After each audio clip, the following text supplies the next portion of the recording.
Thank you, Cole, and our panelists for providing us an inside look at the future of care delivery in a more digital world. As you've no doubt noticed, our panelists today have represented not just Veterans Affairs, but leaders in healthcare, technology, academia, and frontline employees. The experiences of these innovators highlight the human-centered design approach that is required to drive successful innovation. These innovators have considered critical elements such as workflows, regulatory considerations, and market trends throughout the innovation lifecycle. Our next session focuses on these experiences and these innovators who have successfully scaled innovation to deliver greater access, efficiency, effectiveness, and equity to patients and the people and systems that care for them. Join me in welcoming Blake Henderson, Director of VHA Diffusion of Excellence, who will introduce our speaker and moderate this panel of innovators.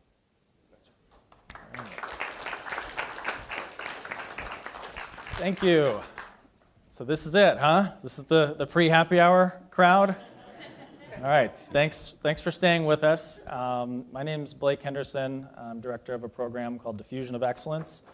We work with frontline healthcare innovators as well as national stakeholders to replicate and scale emerging promising practices and innovations across the Veterans Health Administration. We're really excited today to talk a little bit about how, after you've run a successful pilot or a successful randomized controlled trial, how can you intentionally move these practices and innovations across complex healthcare systems and really complex healthcare workforces? So it's a topic that I'm really passionate about, as well as our team. Since I have the mic and can monopolize the conversation a little bit, I will say one thing that has always been fundamentally important from my experience. Is anybody familiar with the startup accelerator Y Combinator? Yeah, so they started Dropbox, or they helped incubate Dropbox, Airbnb, et cetera. I don't know if it's still like this, but you used to go in their offices and there'd be a big poster inside the office, and it just said simply, "Build things people want." And it was evident like how fundamentally important that was, and that's what they spent most of their time working with these startups on, is making sure there was that alignment between the problem and solution. And I do want to give a shout out to a couple of groups in our organization, the Innovators Network, which I think does that exceptionally well, much better than other types of business units. I also want to give a shout out to, on Thursday, we're hosting the VHA Shark Tank competition. It's our 8th annual competition. And it's an opportunity to bring frontline innovators in to pitch their ideas in front of real medical center and regional healthcare system sharks who actually bid real resources to bring those practices to their facility. I see a couple of former Shark Tank winners here, probably more, but it's a great tradition of ours, so we hope you'll tune in on Thursday afternoon. Okay, so without further ado, I'm going to go ahead and introduce our first speaker. Stefan Konya serves as the Senior Advisor to the Deputy National Coordinator and Innovation Portfolio Lead for the Office of the National Coordinator for Health IT. We're gonna work on that. I'm going to work on that. Please. At the U.S. Department of Health and Human Services. He's also the primary liaison with the White House, with all the other agency leads, as well as external healthcare startup and the investor community. He's led several key projects during his tenure at HHS, including the Pandemic X Innovation Accelerator, the National Health IT Playbook, the ONC Patient Engagement Playbook, the Smart App Gallery, the Fire at Scale Task Force, or FAST initiative, and is founding co-chair of the Together Healthcare Collaborative. Stefan, all yours. Thank you. Appreciate that, Blake. And apologies for him running through as much as he did. I told him to keep it as short as possible, but I guess he didn't want to leave any of that out. So thank you for having me here and for having ONC be represented in this event. ONC is a longtime partner of working very closely with the VA and the DoD in the past through the IPO or through the firm. If you're familiar with those acronyms are, great. Otherwise, I can explain later. But what I want to talk to you a little bit about today is what ONC does in general, because I'm not sure everybody here might know that. So you get a quick primer on that, and then also just a little bit about how we feel about supporting innovation in the marketplace.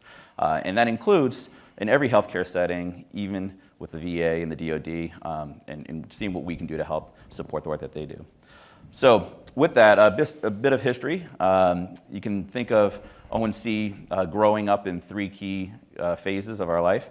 The first major thing was in 2004 under the Bush administration. We were founded as an executive order. If you think about a health IT czar, that's kind of what the national coordinator position was, and had a small staff that grew to about 30 or so that helped them coordinate health IT related policy, and to be that principal federal representative and entity to kind of coordinate those activities across all the federal government. But it wasn't until their second act was under the HITECH Act, was when we first got our statutory authority and mandates to be able to actually become a federal agency, and grew to an agency of a couple hundred employees. So by all accounts, that's pretty small for the federal government, but we're very subject matter heavy.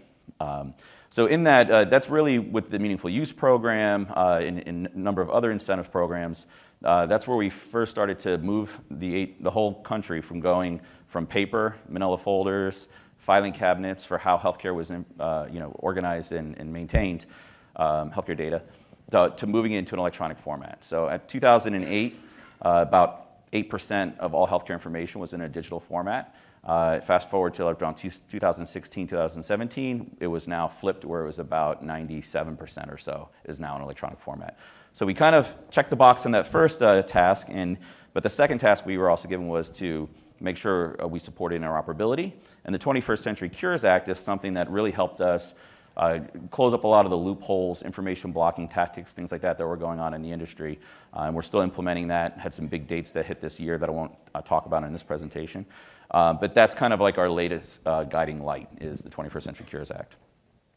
The way we do our work is we work on standards. A lot of it is working with standard development organizations like HL7 and many others to develop industry consensus-based standards. So we don't develop the standards ourselves and then tell everybody what to do with it, but rather we try to work and bring all the parties to the table and let people know what standards are out there. And then we work on our certification program, so that is one of our regulatory authorities we have, where we develop the criteria for EHR vendors and EMR vendors, or certified health IT products to follow, and that then qualifies them for other incentives and programs with CMS, et cetera. And then exchange, we focus a lot on the interoperability of all that data. But the big thing is the C in our name, the coordination is what I want you to leave here with today, is knowing that we do this all by working with not only everybody out in the industry, but also federal partners across the board. So in that coordination, the big C in our name, we really have two objectives that we're trying to do, and that's how do we advance the development of health IT capabilities, as well as establish those expectations for data sharing. Now, when I say we work with the federal government, I gave some examples of how we do that with the VA and the DoD earlier. But we manage something called the Federal Health IT Coordinating Council. And there's a lot of subgroups underneath that. I happen to lead one of those subgroups called the Digital Health Innovation Work Group, which is all the health IT innovation leads at the various agencies. But there's about 40 federal agencies that participate in that council. Half of them are under HHS, the ones you would expect, like FDA or CDC or CMS, NIH.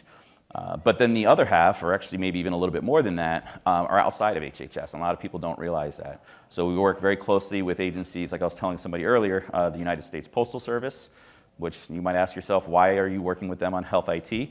Well, in the US, for patient matching, address specification data is a critical element to do patient matching. So we collaborate with them since they set a lot of those address specification data standards.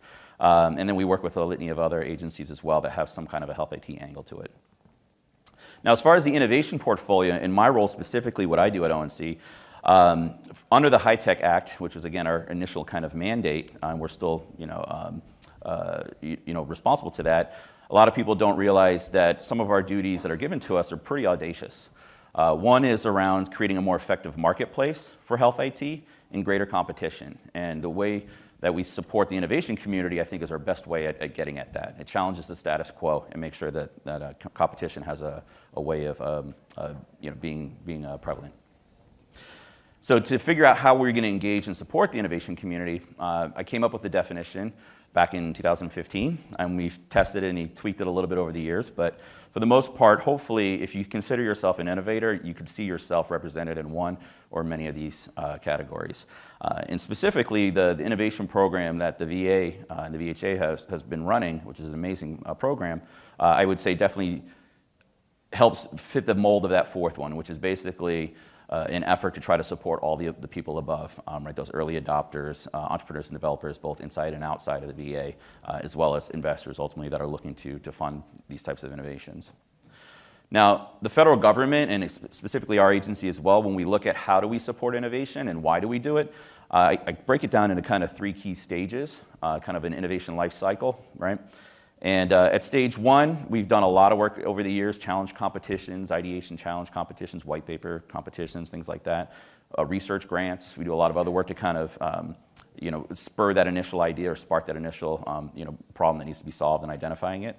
And we've also done a lot of work in that next stage, which is around development support and figuring out how do you now help somebody take a great idea and build it into something that could be implemented or validated. And again, there's a lot of examples of ways we've done that in the past. And where we haven't spent as much time, but I'd like to figure out a way for not just our agency, but the federal government in general, to figure out how we can spend more efforts on helping not only in stage 3, but also specifically the transition from stage 2 to stage 3. So how do we fund a pilot opportunity, and it's in 2 hospitals in the country, and then we 5 years later ask, where's that innovation gone? And we find out it's in one other hospital. We're like, okay, well that's not really progress, it's not really making an impact. How can we make sure we're doing what we can to surface the most promising ideas and help clear that friction that exists in the marketplace, ultimately to get them to widespread adoption and implementation, because that's where it makes impacts, right? So the other thing to keep in mind is to continue always focusing on making open data available to fuel every stage of innovation. That's something we do through healthdata.gov and more broadly data.gov for the government as a whole. So those are just my quick primer slides. Looking forward to the panel discussion, and I think we've got another speaker coming up, right? Mm-hmm. Yep. Thanks, Stefan. Thanks. Appreciate it. We'll have him back up in just a moment. Next up, we have Dr. Saurabh Bhatnagar. He was Chief Health Officer and General Manager at Commure. He's a software engineer turned physical medicine and rehab physician with enterprise executive experience spanning Fortune 6, government, and the healthcare startup world.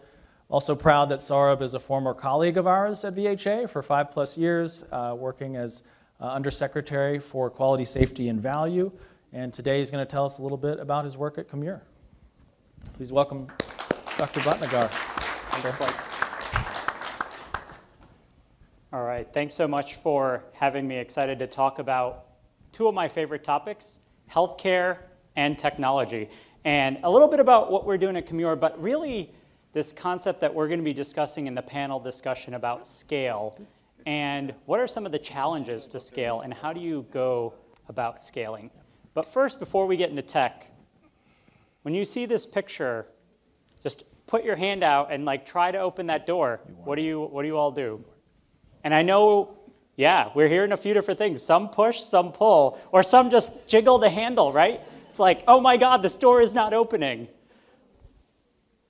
This is a Norman door, and since I'm in with a lot of colleagues who are fellow designers, builders, creators, I'm sure you're all familiar with Norman doors.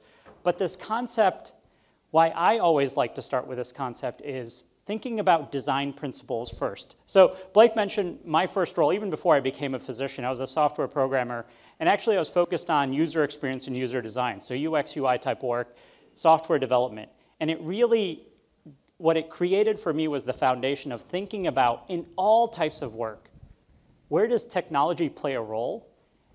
Where does design play a role? How do you start with design before we even talk about technology? And this is an intuitive door. I'm sure this one, if you walked up to it, you would either realize it's locked or you just push it and then open it, right? So good design. But now let's shift over to technology. And of course, at the time we are in the day today to talk about data fragmentation and architecture, right? 2 very opposite things, going from design thinking and then data fragmentation and architecture. But these are the 2 things I love about healthcare and about technology. And let me actually talk outside of healthcare and why this topic of data fragmentation and in healthcare and unactionable architectures is so important to me and something I've been working on in every sector of the healthcare industry that I've been in my career.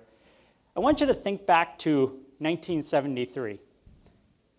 1973, the US government had a brilliant idea.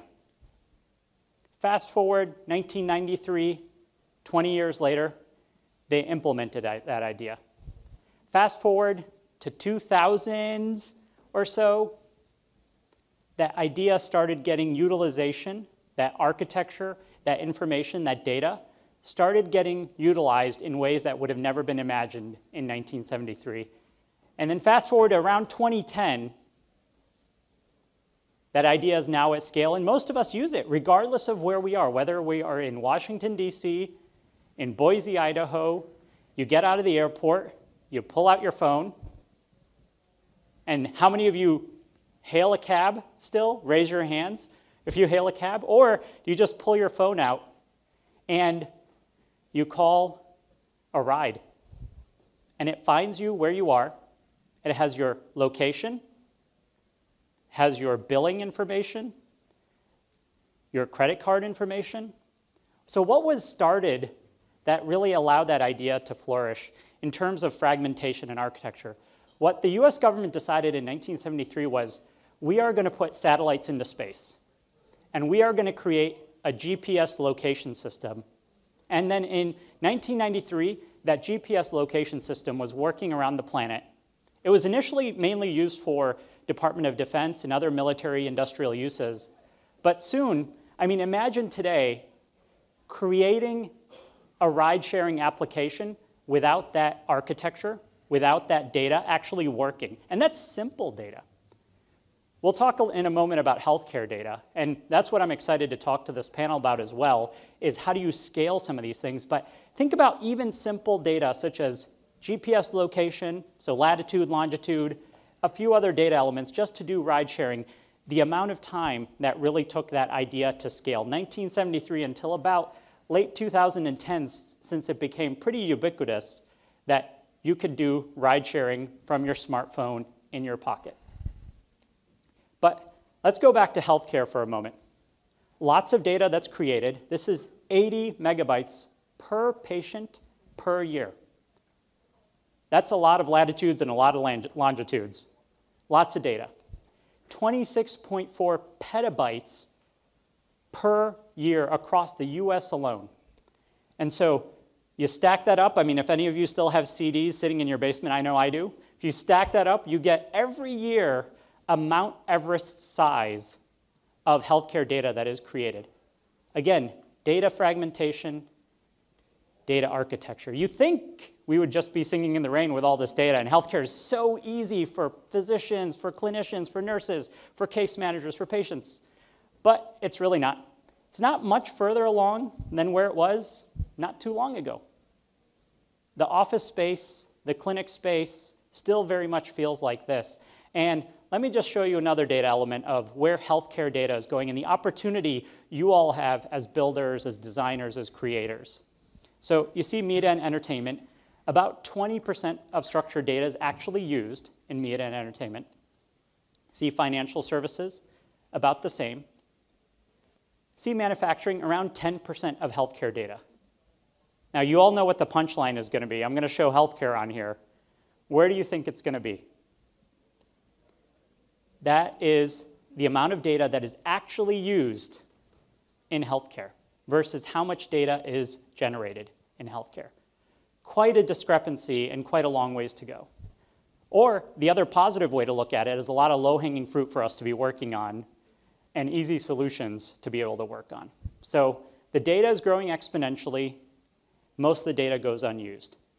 How do we solve that?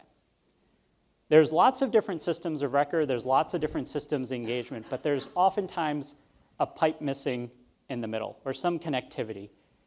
And no one gets excited about a talk about data systems and data architecture, just like no one gets excited if I was talking about toilets and indoor plumbing here anymore, right? If this was, the Stone Age, people would be very excited about toilets and indoor plumbing.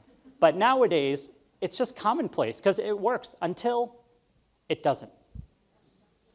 And then when it doesn't work, then everyone figures out what the problems are because it is so useful to your daily life. And that's what healthcare is. Healthcare is a basic utility that is a right. And so how do we really enable that right? And so how do we re-architect some of those bad doors? Is it as simple as just connecting a pipe in between? I know I live in Boston, lots of homes in the 1700s, 1800s.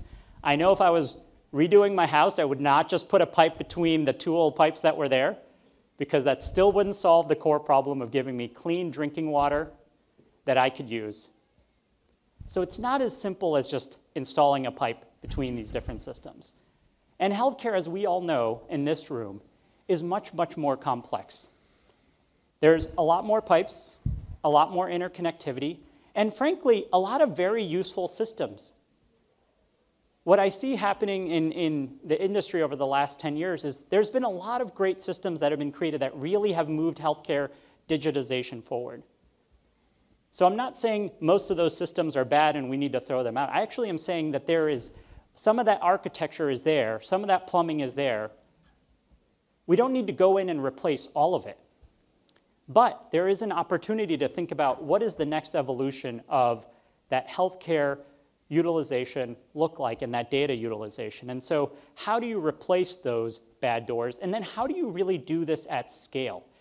And the scale part is the part that I'm always very fascinated about, because it's easy to do a lot of pilots, but it's really hard to do things at scale. So this is an example of something that we're doing at Comure, which is unifying data, making it actionable, thinking about what I really consider in healthcare, a lot of micro workflows happening. It's not major workflows, it's not a full-on application, but really what happens in the healthcare field, in my job in the clinic, when I'm seeing my patients, when I'm talking to health insurance members, when I'm talking to veterans, it's really a lot of micro workflows. So how do you enable that? And what we're doing is not, it's one way to try to solve the problem. I know lots of different other companies, lots of different organizations are thinking about different ways, and I think the VA is also doing a lot of interesting things in this space. Arches is just one example, but there's lots of different ways of thinking about how do you make this data more useful, more actionable, put it into workflow, and really think about how do you do that, again, at scale. Because what I really dislike, and this is the punchline that I'm going to be taking into this panel, is most of healthcare technology projects end up sitting on a shelf somewhere and don't end up getting utilized.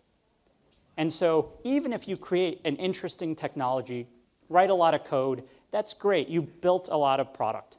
You wrote a lot of lines of code. But at the end of the day, if it doesn't get used, and if it doesn't have a pathway to actually scale, was it really worth the time?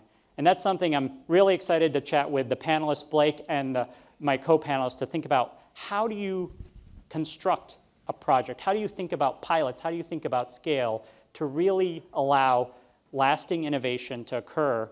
And what I'm excited about, always in coming to this innovation experience, is I know VA is at the forefront of a lot of that. And so I'm excited to chat with my panelists today. Thank you.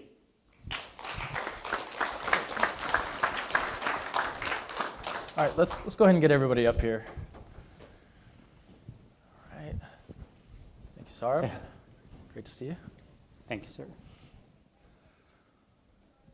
All right, we've got two other very esteemed people joining this conversation. I'm really excited to have them here, not just for their healthcare experience, but they're also their record of service. I'm very pleased to introduce Nathan Pepper. He's head of strategy, operations, and innovation for positive impact at Intel Corporation. He leads a global team working to transform the health and life sciences industry. He's also worked in banking, retail, restaurant, hospitality, and other industries through his role at Intel. Prior to entering the tech industry, he served in the U.S. Army as an aviation officer and Apache helicopter pilot, leading multi-role teams both stateside and in Afghanistan. So Nathan, really appreciate your service and excited to have you with us. You bet. Next up we have Dr. Greg Kahn Arthur, who's Chief of Pain Management and Physical Medicine and Integrative Health for the Mid-Atlantic Permanente Medical Group. He's also the Regional Lead Physician for Opioid Management and Comprehensive Pain Programming. Prior to joining Kaiser, Greg served his fellow veterans in VHA for more than 8 years as a pain management specialist out of VISN 4. He formerly served on the medical staff at West Point and continues to proudly serve as a commissioned officer and flight surgeon in the U.S. Air Force's Special Operations Command. So thank you as well for joining us. So we're officially in the age of technology and shiny objects and lots of things that could warrant investment of our time. But when we think about, scaling and implementing maybe a select number of things that show real promise, where do people fit into the overall equation? Including human-centered design, collaboration, and the like. Nathan, I wanted to see if you could kick us off, if you don't mind. Yeah. So I think that's a very complex topic. One, because especially in our industry, healthcare is super complex, right? In addition to that, we all know technology is ridiculously complex. But worst of all, people are complex, right? So when you think about how important it is to bring people along for that journey, that's probably one of the most difficult things to do properly. I can't, even think of the number of times I've seen so many innovations or so many partnerships that we've worked with that have just fallen apart because maybe the stakeholder management wasn't right? The messaging, as you're pitching to VCs or something else, right? Your pitch is slightly off, maybe the value has changed. I know Ryan Vega was talking about the value earlier, right? Value changes over time. Value to that specific stakeholder is going to change over time. What's important today is, maybe not important tomorrow. Think about that in my personal life. My most dreaded call of the day, right, is when I get the call from my wife saying, "What do you want to do for dinner?" I'm like, oh, how can I avoid that question? Well, what do you want? I just ate lunch. I'm not hungry tonight. You pick whatever you want. Right, but along all these journeys, all these complex industries are coming together, and I think the most important thing is obviously the people. The one thing I do want to add to that, though, is we think about a lot of these solutions, like the Kimura, other innovations that the VA is thinking about as well, right? As you think about stakeholder engagement, really mapping out who your stakeholders are.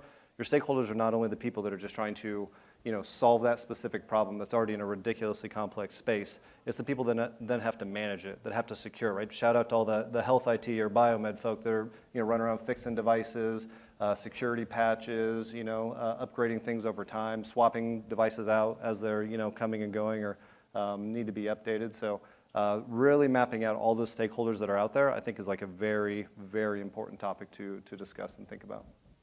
Absolutely. Anybody else want to chime in? Greg, any thoughts? Yeah, I think when I think about it, I think about the core fundamental features that we're all people, right? Whether we're talking about the end user or the people who are going to be implementing the innovation across an organization or the strategic leaders themselves. The core competency is empathy, the ability to do perspective taking on a regular and recurring basis throughout all stages of the implementation. Just something I thought I'd like to add too is the National Coordinator for ONC right now, Mickey Tripathi, is adamant since day one about something called health equity by design. And so that extends to the innovation work that's being done out there. And thinking through at every stage and life cycle of innovation, those 3 stages I talked about earlier, right, from ideation all the way through to implementation, making sure that you've got, like you said, both the clinicians and users who might be, prescribing these tools, using the tools on their end, and then also the patients on the other end as well, that they're included, but also looking at the diversity of them, right, and making sure that in different settings it matters how that tool is going to be implemented or used, different diversity in populations and gender, et cetera, that we're thinking about how could it be used differently, the different design considerations from those different perspectives, again, through the entire process. So health equity by design at every stage, early and often, is something else I think is really critical.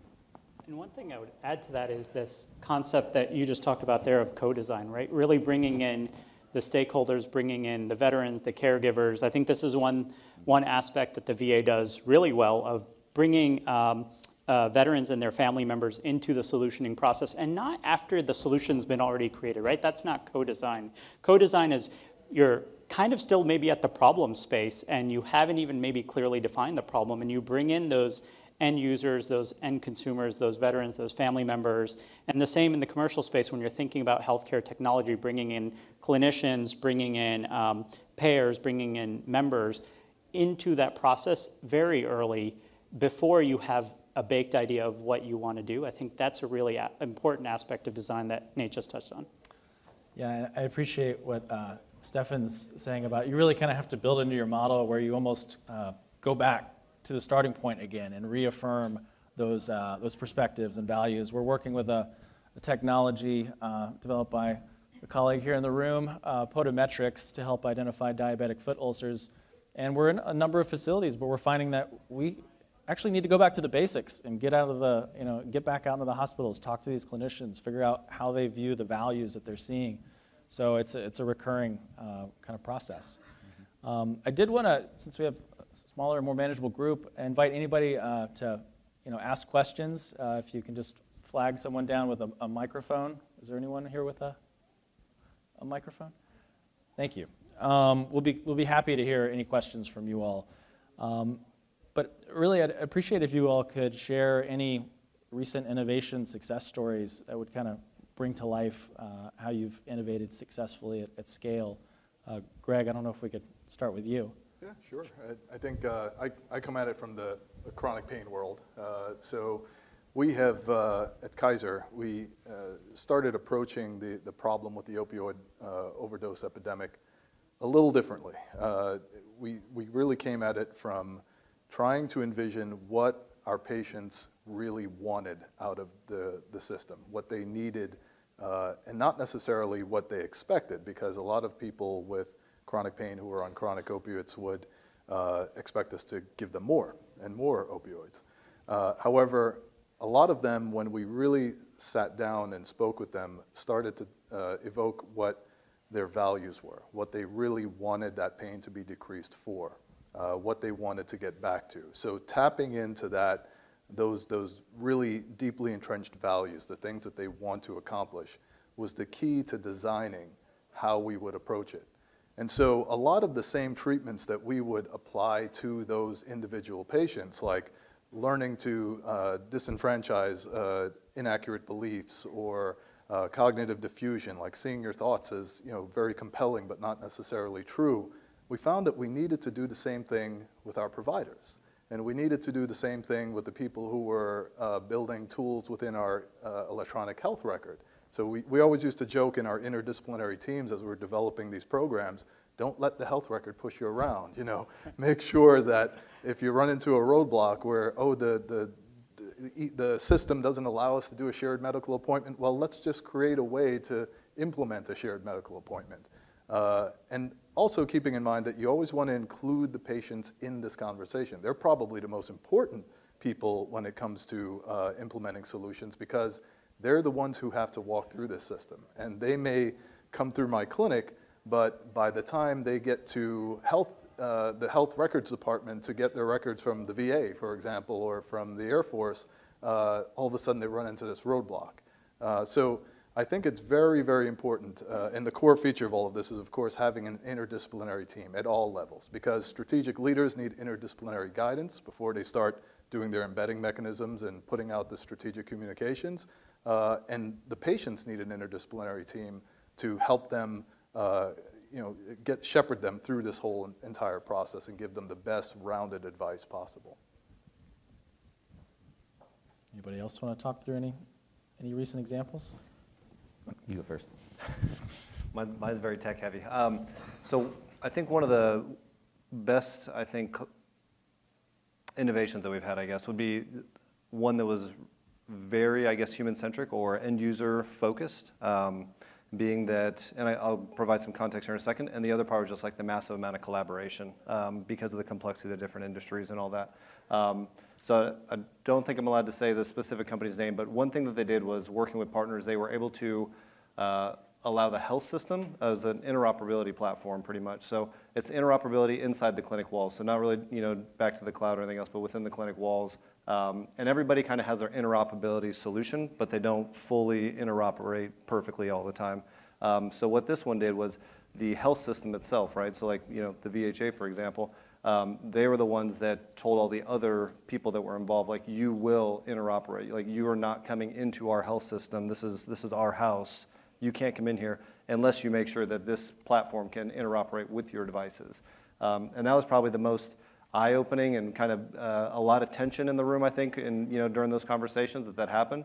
But once everybody was in agreement there, it was a very close collaboration between what are those, if it's the micro workflows, what are those workflows in the clinics, what are the different devices we need to make sure that are, synchronized on, how do those devices, I think, progress over time, right? A data that comes from your iPhone today is different than the data that came off like the first generation iPhone 10 years ago, right? Like think about how different those are, or the wearables, Fitbits, whatever it is you're using for patient monitoring.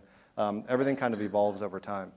So allowing that to be like a shared collaboration to ensure that there is one interoperability platform, that was just massively successful. Is one of the things that I think we've really rallied around. Has been the most supportive and most kind of eye-opening, kind of seeing the amount of clout or the ability for the health system kind of put its foot down and say like, you are not coming in here unless you're going to work on this standardized platform, and that was pretty amazing. I love hearing that. You guys are writing the checks. So yeah, we're like, you tell yes. them what to we do. like to hear.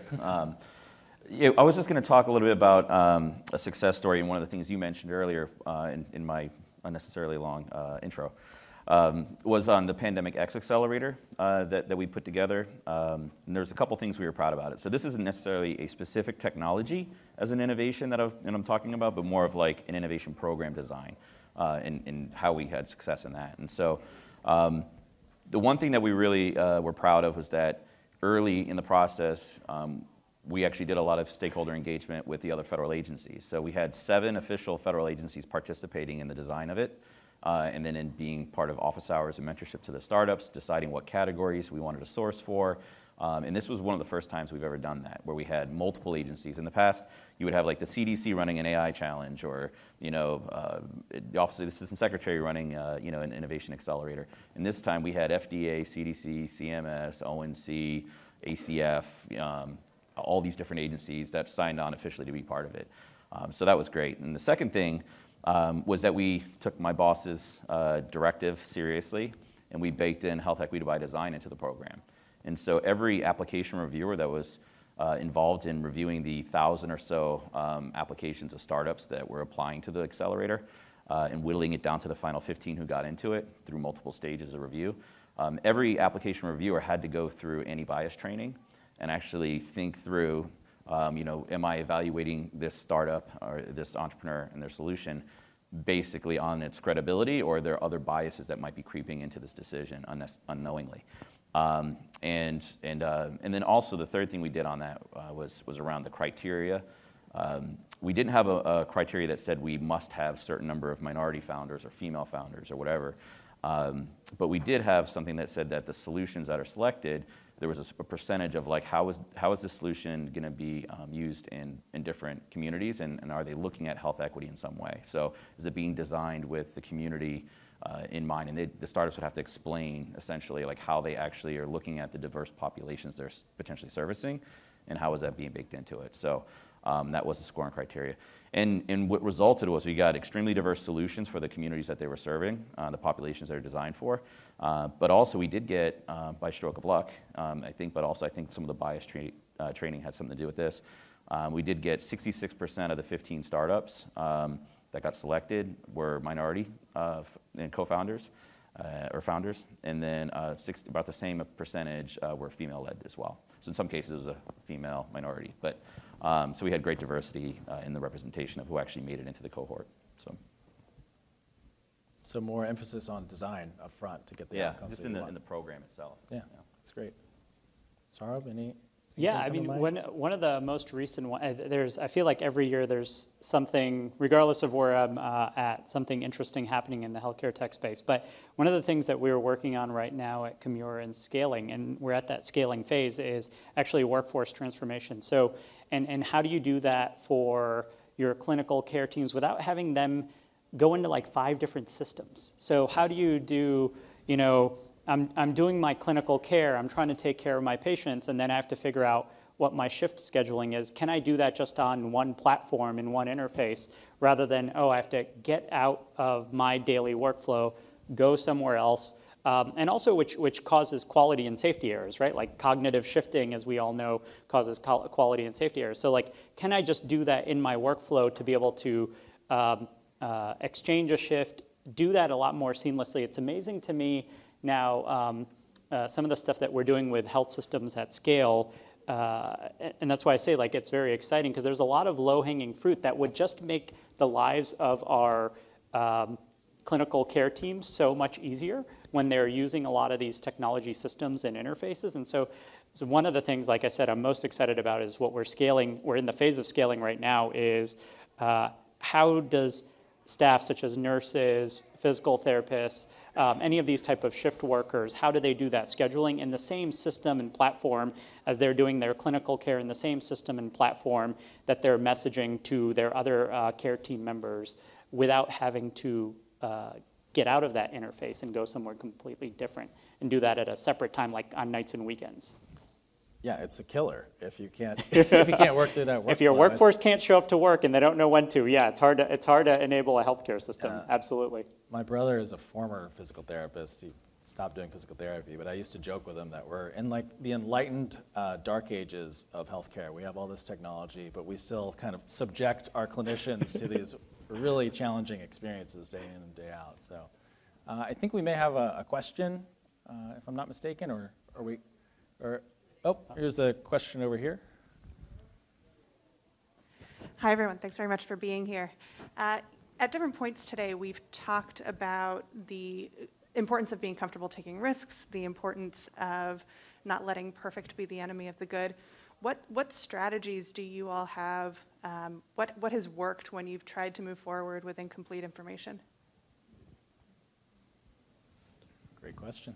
Anybody want? I could start off with that. Sure. I mean, this is one of the things actually I teach to our teams a lot of most of what you're working with in healthcare is actually just imperfect information, right? We're all making just daily calculations, and this is something like, as being a scientist, as being a physician, I was just always trained as, you know, how do you continue to move the needle forward with always imperfect data? Because you're likely never going to get that. And I think with when we're working on fast-paced innovations, it is being mindful of that imperfect information, continuing to move forward.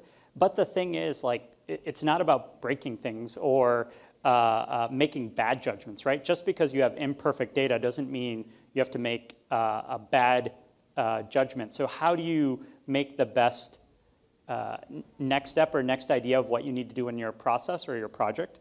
Keep the process agile. It's a common term that we use in our teams internally.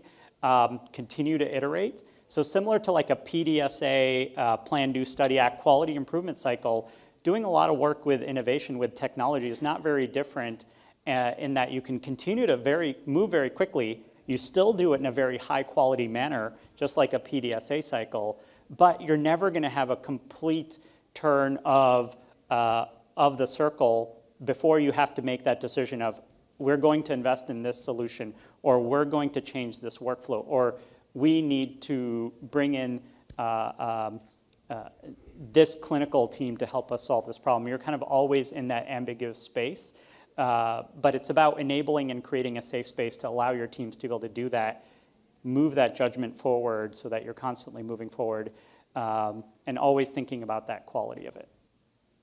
I think medicine in general is a very uncertain field, right? So we always progress forward kind of not knowing sometimes, but I think we're blessed in medicine in that we have a body of evidence, and where we don't have evidence, we have eminence, which is usually consensus statements and things like that to help guide us. I think the thing that I'm fortunate to have at Kaiser is such a large interdisciplinary medical group, so that there's a lot of devil's advocates out there that come forward with, you know, for example, when we started working on the opioid epidemic and helping with chronic pain, there were a lot of different approaches out there that some were actually harmful, you know, with forced tapers and things like that.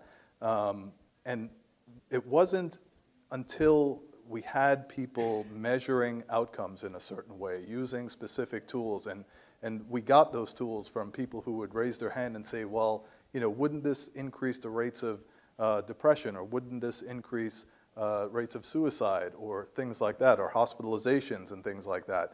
And that was something that we could track. That was something that we could use as kind of a process measure while we're implementing these things, so that as we do these processes, whether it's tapers or what have you, we can quickly turn around if we start to see that it's not exactly moving in the right direction.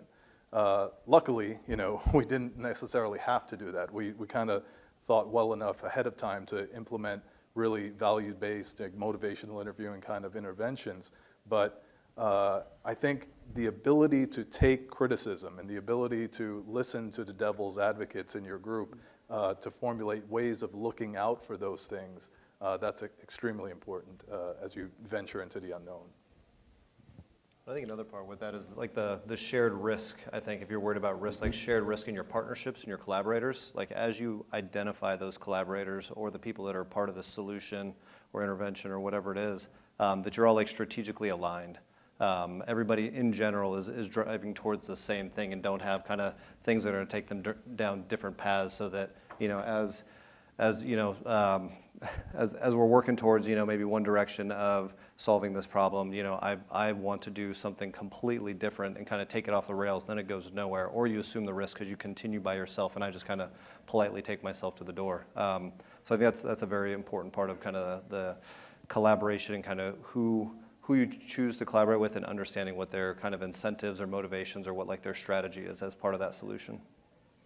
Yeah, I think there's also a great lesson to be learned from the field of public health. Anybody here worked in public health before? Not many. So there's this basic principle around program design and policy design in public health, and it's 3 key phases, right? It's simple. It's do the design or kind of come up with an initial hypothesis, right? Then you start building towards that, and then you evaluate, and then the cycle continues. And you just continue to tweak and go back around, and realizing that cycle never breaks. And the evaluation part should be happening multiple times throughout your project, right? So making sure that you're going back and testing that hypothesis all the way even after implementation. Like even after that, going back and testing it again. Now we're deploying it at a different VA hospital, right? In a different setting. Does it still uphold in this setting with this population, with these clinicians, et cetera. So just thinking through that cycle never ends, and always continuing to reevaluate and test your original hypothesis throughout the entire innovation, even after implementation. I do think I'm hearing a lot of kind of cultural features too around teams, and I feel like if you're trying to manage risk, or you're trying to take on something and you feel like you're constantly stepping on pins and needles, or you're worried about your leadership coming down on you, then maybe the problem's not so much you as much as the culture you find yourself living within. So I think that's kind of a key prerequisite as well for people to do this work. Any other questions? Hey, Scott? Yep. Dr. Wiltz? Speak up again, yeah. So kind of building on that devil's advocate idea, we've had a lot of talk today about co-design and those sorts of things. I guess my question comes down to how we use data and some of these sandboxes. Somebody earlier talked about kind of sandboxes turning into the beach, and then it's a wonderful thing. But a lot of times we're stuck with certain solutions, and so the idea of how do we leverage data to try to find a way to co-design after the fact, or do we literally just have to throw it out the window? I think one thing, you might remember, I was part of the ALTA training program when that rolled out DoD, and we had to just recreate an entire workflow over that because the healthcare staff was not informed, not part of the co-design, just part of my passion for the SimVet stuff now. But so how do we use data to try to co-design after the fact, or how do we go back and say, okay, we've got to work backwards and then start from a 30% solution and move forward? Does that make sense? Yeah, I think I get it. I think I think of it in terms of just like when I institute any treatment, I'm always thinking about what are the possible side effects here? What are the bad things that can come from this? Even though I'm prescribing this or doing this intervention out of the best of intentions, there's always a dark side. There's always something that can go wrong. So brainstorming, not just as an individual provider, but as a team, as an innovation team or as an interdisciplinary team, what should we be looking for that can go wrong here? Or what have we noticed in other places that have gone wrong here? And dig into the evidence, do some exploration about how can we measure or how can we detect those things way ahead of time. For example, in chronic pain, we have a catastrophizing scale, right? So, if we give that to every patient as we're starting a taper or as we're starting to put them through a program, we start to notice, oh, there's a certain pattern here that people who are very high in catastrophizing tend to have poorer outcomes and require a special kind of support during this process. So, knowing about the things that are lurking around the corner and trying to measure for them as best as we know is probably one of the most important things to do. And when you have an EMR, for example, that can help you to do that and integrate those data fields directly into your note or directly into a dashboard that you can easily access, then it just becomes an easier process to kind of follow longitudinally with each patient or as a population. Any other questions from the group? Sure. A question coming off of the last one. So I know we have the sim lab, and I know we can test new things there, but do we have like a diffused sim lab? So for example, instead of having things piloted in the sim lab, people trained on them, we have a new tele-eye virtual exam station, but we want to pilot it at certain sites. So we're kind of stuck in this conundrum where we have to spin up all this cloud and ROMs and estimates and all this funding to pilot something that might not even work. And so I know I heard earlier you mentioned so many health technologies sit on a shelf or they fail afterwards. Well, I guess my office isn't really encouraging that. It's kind of like, we're going to do something, we're going to make it work. So is there a way to do this sim lab testing or sim learn testing, but actually at 5 pilot sites out in the field, and then evaluate it and then say, okay, now we might move forward, because we're kind of stuck into these contractual agreements that take a lot of energy to get there, and then we can't set up, at a local facility, getting biomed and IT and everyone to set it up is just a struggle to work through it in and of itself. So I'm kind of wondering, instead of this one place in Florida, is there ability to kind of pilot this outside of that? That's my question. Probably to you, Blake. I'm going to say yes, and that it looks like you and Director Eric Bruns over there and Dr. Wiltz are going to be getting together after this to put our heads together and figure out how to solve for that. But I think it makes a lot of sense about how to streamline and distribute some of this trialing and simulation. Thanks for your question. All right, we've got just a couple minutes left. I did want to ask each of you, if you have any parting thoughts on advice for innovators within the VHA healthcare system or aspiring innovators. Anything we might have missed? Any notes of inspiration? You want to start? You look like looks like it's right there on your... I could start, only because you were looking directly at me. Yeah. So I feel the pressure that I have to come up with something first to buy the rest of my panel time. So I'll come up with that first part. Only a minute and 20 seconds left. Yeah. I would say on this concept of scale, I think why a lot of items end up sitting on the shelf is because in that pilot or that MVP phase, people get really enamored with the idea of, this is just a small project, I just need to make this thing work. And they don't think about whatever ecosystem this needs to scale into. And I think, to me, I see that as a common mistake, that even when you're just working on a pilot, doesn't mean you have to solve for scale in that pilot, but you do have to be cognizant. There's a great Harvard Business Review article that talks about risk and risk mitigation in a modern strategic way. And it's really about bringing those assumptions, those key assumptions to scale, to the forefront, even when you're thinking about pilot, so that when you do start scaling, it's not like, oh, I forgot about looking at all these things. So that would be my one takeaway. All right. Any others? So a couple things I wanted to say. One is that what Ryan, Blake, the rest of the team at the VA has built over these years and is continuing to build is really impressive. And for those that work at the VA, to know that you have these resources and these programs, these initiatives made available to you to help you innovate and to step a little bit out of your day-to-day job and think more big picture about what can I do to kind of help improve the tools I'm given and the situation I'm in, both for the veterans you're servicing and giving care to, as well as just for how you conduct your own work and for your own provider burden and clinician burden. But that's not in every healthcare institution in the country. A lot of them do have them. But what they've built to allow both top-down innovation, is something we talked about in our panel prep, where they can go out and source solutions using things like the VA Pathfinder, which I'm really impressed by, to help identify partnership opportunities and all that and bring that to you. But then also for that, ability to build something up small and have some resources developed. You have an event like this to showcase it and share the learnings around it. Make sure you're taking advantage of it at every turn, and you're managing up to and asking your supervisors to spend time in participating in it, letting them know what you need to be able to be successful in doing that work, trying to find that medium. But definitely just take advantage of it. I've got my wife's cousin works for an amazing healthcare institution. I'm not going to name which one. They have a really great innovation program.